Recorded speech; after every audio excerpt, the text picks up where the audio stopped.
Dear students, তোমালোকৰ class 9 or অনুশীলনী 1.1 or chapter 2 মই question খিনিৰ solution কৰিবলৈ প্ৰয়াস কৰিছো তোমালোকে মন দি চাবা এটো সংখ্যা প্ৰণালী chapter 1.1 or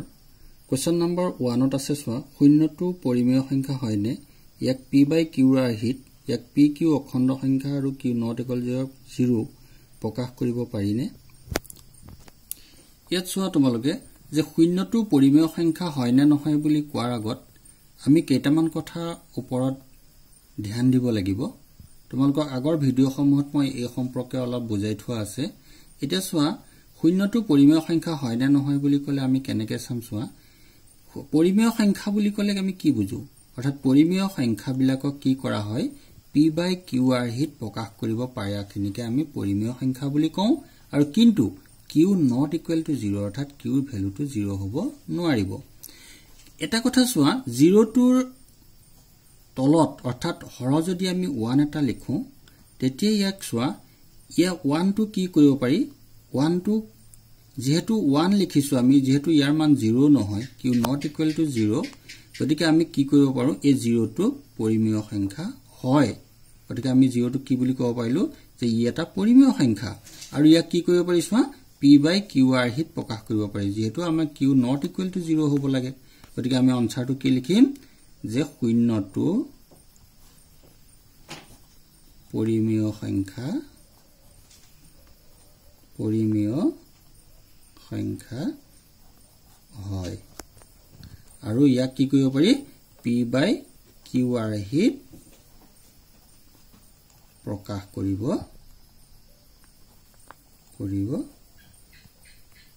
পাৰি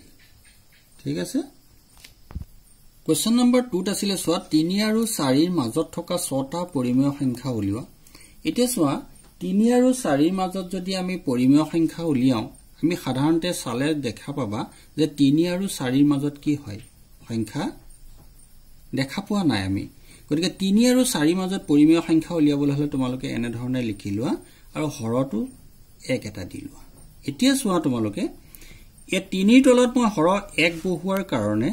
ইয়াৰ 3 ৰ মানটো সলনি হোৱা নাই অৰ্থাৎ 1 এ ঠিক ডিভাইড কৰিলে 3 পাবা 1 এ 4 ক ডিভাইড কৰিলে 4 পাবা একেটাই পাবা যেহেতু তোমালোকক কেটা পৰিমেয় সংখ্যা বিচাৰিছে 6টা বিচাৰিছে গতিকে হৰ আৰু লবৰ দুইটাৰ লগতে আমি কি কৰিম 6 plus 1 অৰ্থাৎ আমি 7 এটা কি কৰিম দুইটাৰ লগতে পূৰণ কৰিম যেহেতু আমাক 6টা বিচাৰিছে 7টা বিচাৰিলে 7 plus 1 কৰিবা ঠিক তেনে ধৰণে আমি দুইটাৰ লগত 7 পূৰণ কৰি দিছো সোৱা এতিয়া সোৱা 3 7 গুণ কিমান 21 21 7 গুণে 7 আৰু ইয়ালে সোৱা তোমালোকে 7 গুণে 7 4 7 গুণ 28 এতিয়া আমি কি দেখিলো যে ইহতৰ হৰকিটা একে হৈ গল গতিকে এটা পালা তুমি 7 ভাগৰ 21 আৰু এটা পালা 7 ভাগৰ 28 গতিকে 7 ভাগৰ 21 মানে কিমান 3 পাবা অৰ্থাৎ 7 এ 21 গ্ৰহণ কৰিলে কিমান 3 পালা গতিকে ইয়াৰ আৰু ইয়াৰ মাজৰ সংখ্যাকিটা আমি কি লিখিব পাৰিম তেতিয়া হলে 3 এ তোমালোকে লিখিব পাৰিবা 3 আৰু 4 মাজত থকা পৰিমেয় সংখ্যা হল বুলি মই শৰ্ট ফৰ্মত লিখি দিছো সংখ্যাকিটা হৈ গল তোমালোকে কিমান 7 ভাগৰ 21 ৰ পিছত আমি কি পাম 7 ভাগৰ 22 7 ভাগৰ 23 7 ভাগৰ 24 7 ভাগৰ 25 7 ভাগৰ 26 আৰু 7 ভাগৰ 27 এটা কেটা পালো সোৱা এটা দুটা তিনটা চাৰিটা পাঁচটা ছটা গতিকে আমি 6টা পৰিমেয় সংখ্যা পালো তোমালোকৰ আনসাৰটো ইমানেই আছিল কোৱেশ্চন নম্বৰ 3 আছিল তোমালোকৰ যে 5 ভাগৰ 3 আৰু 5 ভাগৰ 4 ৰ মাজত থকা 5টা পৰিমেয় সংখ্যা লিখা এতিয়া আমি এটা কথা সোৱা মই আগতেই কৈছিলো তোমালোকক হৰকিটা একে কৰিব লাগে যেহেতু সোৱা 5 ভাগৰ 3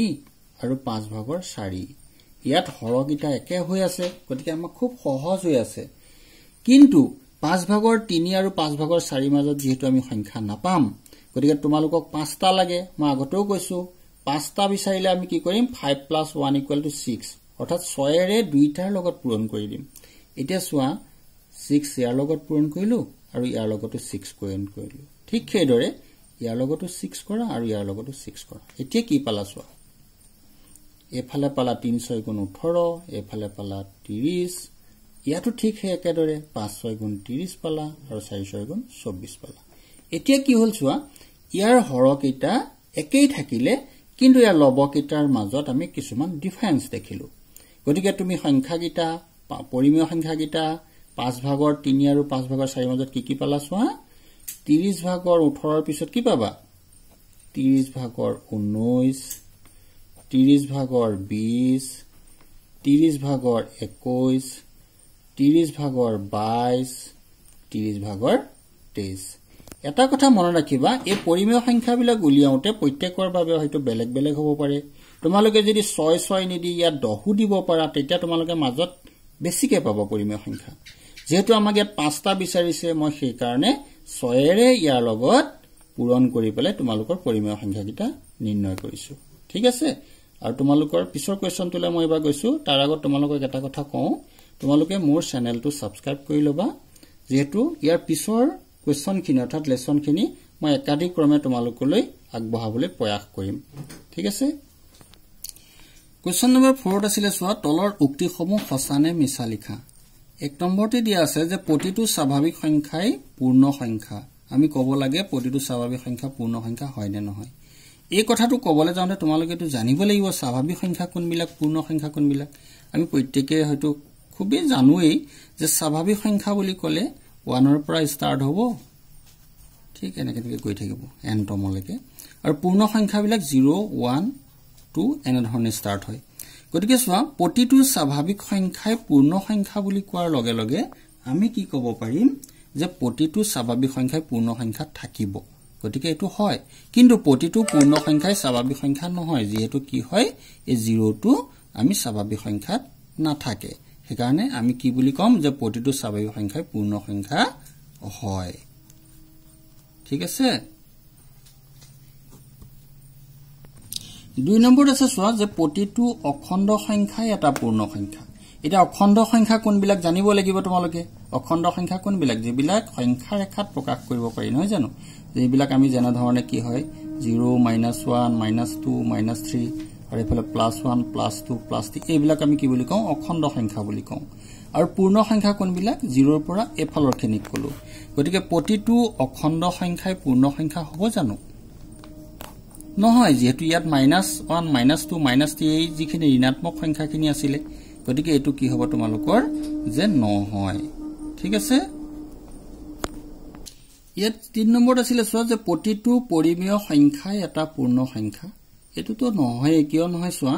যে পৰিমেয় সংখ্যা বুলি ক'লে যেবিলাক আমি p/q/r হিত লিখিব পাৰো সেইবিলাক হৈছে কি পৰিমেয় সংখ্যা আৰু পূৰ্ণ সংখ্যাবিলাক হৈছে কি হৈছে 0 ৰ পৰা তোমাৰ 1 2 3 গতিকে প্ৰতিটো পৰিমেয় সংখ্যাই পূৰ্ণ সংখ্যা হ'ব নোৱাৰে কিন্তু পূৰ্ণ সংখ্যা পৰিমেয় সংখ্যা ভিতৰত পৰিব গতিকে এটো তোমালোকৰ কি হৈছে যে প্ৰতিটো পৰিমেয় সংখ্যা এটা পূৰ্ণ সংখ্যা নহয় ছাত্ৰছাত্ৰীসকল তোমালোকৰ 1.1 ৰ সলিউশন খিনি ইমানে আছিল নেক্সট ভিডিওত তোমালোকলৈ 1.2 খিনি মই লৈ আহিম থ্যাংক ইউ